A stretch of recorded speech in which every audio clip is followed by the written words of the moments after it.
Halo semuanya, kembali lagi di soal matematika episode ke-27. Kali ini kita mengerjakan integral dari 1 sampai 8 untuk secant inverse akar pangkat 3 dari X. Wow.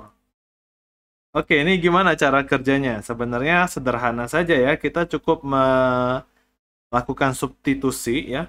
Yang ini yang kita bingung, kita lakukan substitusi dulu ya. Pertama, misalkan Y sama dengan dia ini semua. Oke. Nah, kalau Y-nya sama dengan dia ini, berarti kita harus ganti dong batas integralnya. Yang awalnya X-nya jalan dari 1 sampai 8, sekarang Y-nya itu jalan dari secant inverse dari akar pangkat 31, yaitu secant inverse dari 1. Hasilnya adalah 0 ya. Jadi istilahnya secant berapa sih 1 gitu ya. Secant 0 kan. Nah, lalu kalau X-nya di 8, itu kita ganti aja nih. Jadi 8 juga nih. Kan sama aja jadi secant inverse dari 2. Secant berapa hasilnya 2? Jawabannya adalah secant pi per 3. Oke, jadi batas integralnya sudah oke nih. Nah, dx ini kita harus ganti jadi d something y juga kan. Nah, kita manfaatkan secant inverse ini pindah ke sini menjadi secant pangkat 3 y. Loh, kok bisa pangkat 3? Karena di sini akar pangkat 3, jadi setelah sekannya dipindahkan, dipangkatkan 3 lagi. Oke, good. Sudah begini. Nah, dx ini kita bisa peroleh dengan menurunkan ini ya. Jadi dx yang ini jadi d-nya dia ini. Nggak saya hitung, dibiarkan aja seperti itu. Oke, jadi integral yang dx tadi sekarang berubah jadi integral dari 0 sampai pi per 3. Yang isinya jadi Y, D-nya jadi D dia ini. Udah, stop, dibiarkan begitu. Oke, nah sekarang kita akan melakukan integral parsial. Yang paling mudah menjadi U-nya adalah Y. Ya, ini yang paling mudah kita turunkan.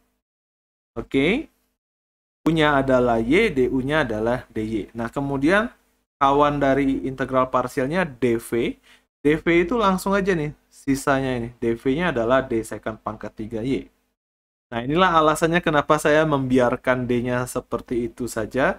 Karena saat kita mengintegralkan ini, v-nya langsung jadi secant pangkat 3y. Tidak perlu kita capek-capek menurunkan secant pangkat 3y-nya dulu. Ya kan? Nah, sekarang U dikali V ya, proses parsialnya U dikali V. Jadi yang ini menjadi Y dikali secant pangkat 3. Lalu jangan lupa batasnya dari 0 sampai pi per 3. Lalu yang di belakangnya ini integral dv dari ini. dv dari du. dv-nya adalah dia ini, du-nya adalah dy. Oke.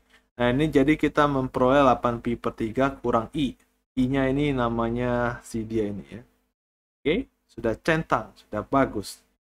Oke, good. Nah, sebenarnya ada cara lain untuk mendapatkan ini. Ya.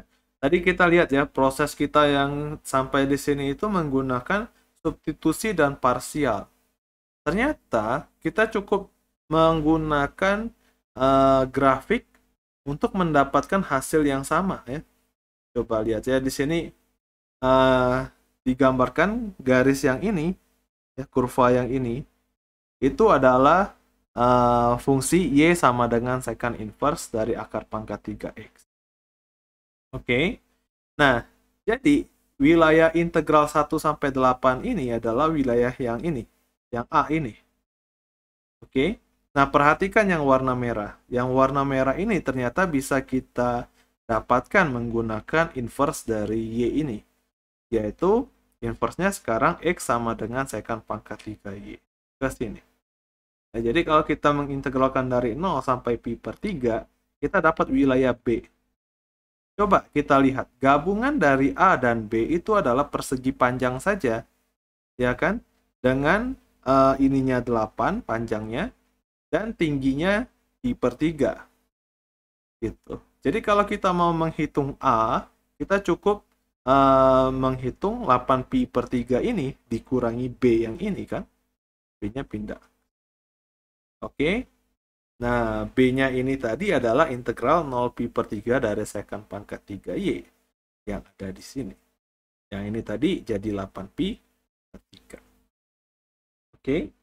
Nah, jadi sebenarnya proses yang substitusi sama integral parsial itu bisa diwakili dengan gambar yang tadi. Ya, lebih cepat untuk mendapatkan. Oke, sekarang I yang ini harus kita hitung nih, sekant pangkat 3. Kalau ada yang mengenal tentang rumus reduksi atau ingat rumus reduksinya bisa langsung pakai ya. Tapi kalau nggak ingat gimana? Idenya di sini adalah kita tahu sekant kuadrat itu bisa kita integralkan menjadi tangan. Oleh karena itu kita pisahkan sekant kuadratnya menjadi dv nanti, sehingga kalau kita integralkan jadi tangan, nah sisanya adalah sekant. Sekannya itu yang kita turunkan ya sebagai U ya, sekant Y dan tangan Y. Oke, jadi kita kerjakan pakai integral parsial.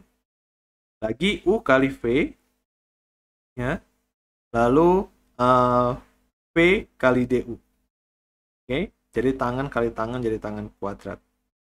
Nah, di posisi ini tangan kuadratnya kita ganti lagi menggunakan identitas trigonometri, yaitu tangan kuadrat adalah sekant kuadrat kurang 1. Ya, yang pertama sekant kali sekant kuadrat jadi sekant pangkat 3. Lalu yang kedua sekant kali min 1 itu menjadi minus sekant Y, di mana di depannya ada minus lagi, jadi plus di sini. Nah, perhatikan yang ini, itu sama persis dengan I kan? I-nya tadi itu dia ini. Jadi sama persis nih. Jadi I-nya kita tinggal pindahkan aja ke kiri menjadi I ditambah I, yaitu 2I. 2 akar 3 ditambah, nah yang ini kita belum tahu nih, kita sebut saja sebagai J. Oke, sekarang kita harus hitung J-nya. Nah, untuk mengintegralkan sekant Y, ini salah satu trik yang cukup terkenal ya. Kita cukup mengalihkan sekant Y ditambah tangan Y per ini. Ya, ini pengalih 1 ya. Oke, kenapa kita mengalihkan ini? Perhatikan yang atas ini adalah hasil turunan yang bawah. Ya, coba, turunan dari sekant Y tambah tangan Y, sekant menjadi sekant tangan, tangan menjadi sekant kuadrat Y. Ya kan, jadi atasnya itu adalah turunan yang bawah, sehingga yang atasnya bisa kita ganti jadi D sekant Y tambah tangan Y. Dan kita tahu bahwa integral dari 1 per ikan D ikan itu adalah len ikan. Ya, ini sudah ikan nih. Yang atas juga sudah ikan nih. Oke, jadi ini menjadi len ikannya. Ya, len mutlak ikan. Nah, sekarang kita tinggal masukkan saja batasnya 0 sampai pi per 3. Ya. Sekant pi per 3 adalah 2. Tangan pi per 3 adalah akar 3.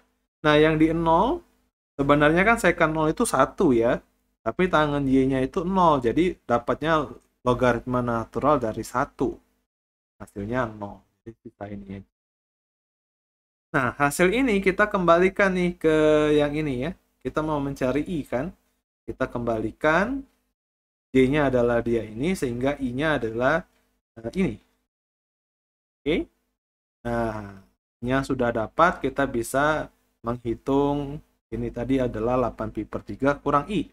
Udah jadi seperti ini. Selesai. Sekian dan terima kasih.